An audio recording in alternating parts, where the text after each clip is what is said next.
House correspondent Omona Lagweji reports.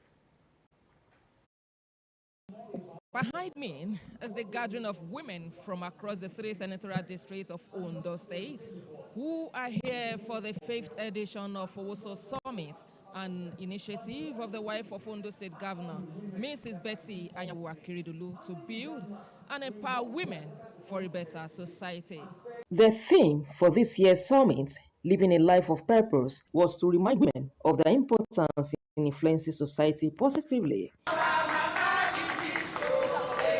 Addressing the gathering, wife of Ondo State Governor Betty Anyanwu said she is fulfilled seeing women attaining the position of authority in society as various initiatives like FOWOSO, Be More Empowered Initiative, Osrc, and many more are yielding positive results. Signifies that we have truly come of age, and quite evidently, FOWOSO has done well for women in Ondo State. It has elevated hitherto low status of our women, added inches to women's economic heights, and strengthened homes through various empowerment initiatives. She added that the theme of this year's summit was chosen to further drive home the message that women are formidable forces if given opportunity to explore. Living a life of purpose, being the theme of the 5th Osrc Summit, is a purposive strategy for inspiring the women folk to be deliberate about growth and impact on all fronts, to also strive to bridge the gap in Nigeria's political space and to continue with other women toward liberating womanhood at all levels from age-long subjugation. Senator representing the Southern Senatorial District of Ondo State, Jimoh Ibrahim, commended the doggedness of Mrs. Betty Anyanwu towards developing women folks in society. FOWOSO will never die. FOWOSO will continue. I look forward to a time when Her Excellency will be here in no distant future to see FOWOSO waxing strong and strong. I will be at the back of that I say, I created it, I established it. That's the joy of the woman, isn't that? You know, so overall speaking, that time is coming. Guest speaker at the event, Mrs. Funke Adejumo read off some guidelines towards achieving purpose in life, Illinois, and examining self.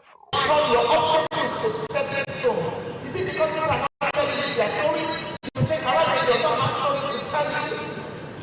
Do we want to talk about the terms of anything like the position of authority? Do we want to talk about betrayal? We want to talk about people that will say, we thank God for you, we thank God for you. But behind you know what they are doing. Is it not human beings you are dealing with? But you will face obstacles, face front. Elevated people will always be criticized by frustrated people. Face front. High points of the events including breast cancer awareness campaign, launch of FOWOSO calendar, reviewing and launch the history of Be More, as well as panel sessions on various topics, among others. Omona Lagweji, Osrc News.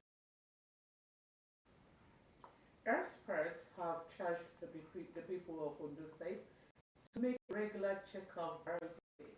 This came to the fore during the free blood pressure and blood sugar screening to commemorate 2023 World Hypertension Day held at the Solo Primary Health Center in Akure, the Ondo State capital. Osrc's Adewumi Taiwo reports that the program featured health talk, blood pressure measurement, body mass index assessment, among others. The report. Ondo State government, through the Ministry of Health, has stepped up the sensitization of regular blood pressure and blood sugar screening. Permanent Secretary, Ondo State Ministry of Health, Folukemi Aladenola, represented by the Director of Nursing Service, expressed Governor Oluwarotimi Akeredolu's commitment to providing free healthcare services to all.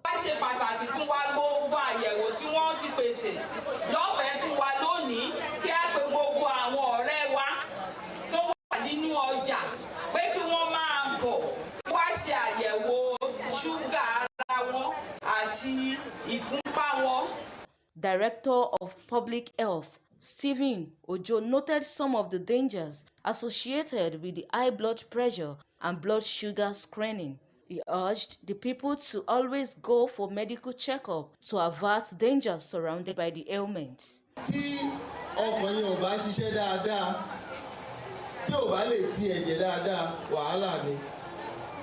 Tó bá dẹ̀ tún ṣiṣẹ́ púpọ̀, wàhálà ni. Stroke is very common. The high point of the event was the conduct of checkups to residents. Members at the event appreciated the governor and the Commissioner for Health for initiating the free healthcare services to them. I appreciate the governor for what they have done for us. Because if we have to pay, at least we know how much we pay. We enlighten us on what we're supposed to do.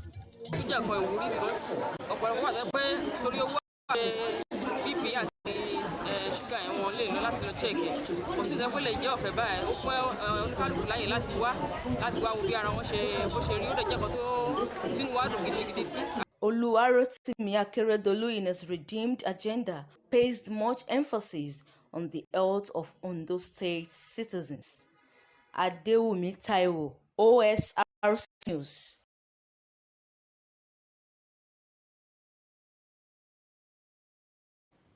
National Human Rights Commission (NHRC) has urged the federal legislature to immediately amend the 1999 Constitution to strengthen the rights of Nigerians. Chairperson of its governing council, Salamatu Sulaiman, made a call in Abuja at the National Town on Human Rights in Nigeria. According to her, there is an urgent need to tinker with the nation's law book to empower individuals enforce their socio-economic rights through the courts, thus ensuring greater accountability and protection for all Nigerians. In the same vein, the United Nations Resident Coordinator on Humanitarian Affairs in Nigeria, Matthias Kamel, urged the country to strengthen institutions to address injustice. Negotiation skills of the organized labor in Nigeria have progressively been on the decline in the last couple of years. Speaking at the 8th National Delegates Conference of Non-Academic Staff Union of Educational and Associated Institutions, NASU, in Abuja, a past president of Nigeria Labour Congress, NLC, Adams Oshomole, submitted that labor unions had departed from established norms where NLC National Executive Council took all decisions during crucial national issues. Senator Oshomole also castigated the movement for compromising during nationwide strikes on the living wage and why NLC must lead the charge for the institutionalization of an enduring national wage system. Oshomole insisted that labor must find a way to tie the national wage to inflation. He appealed to state governments to replicate the wage award being implemented by the federal government at the national level. The alleged treason case filed by the federal government against a former presidential candidate of the African Action Congress, Omoyele Sowore, has been stalled at the Federal High Court in Abuja due to the absence of the judge. Sowore is standing trial before Justice Emeka Nwite on allegations of treasonable felony. The government had accused Sowore of treason following his call for a protest tagged #RevolutionNow on August 5, 2019. Showore's counsel, Marshal Abubakar, said the court registrar informed him that the judge was on national assignment in another jurisdiction of the court. Abubakar said he had to take a new date of February 14, 2024 for hearing. And that is Developing Stories. Thanks for watching. Good morning.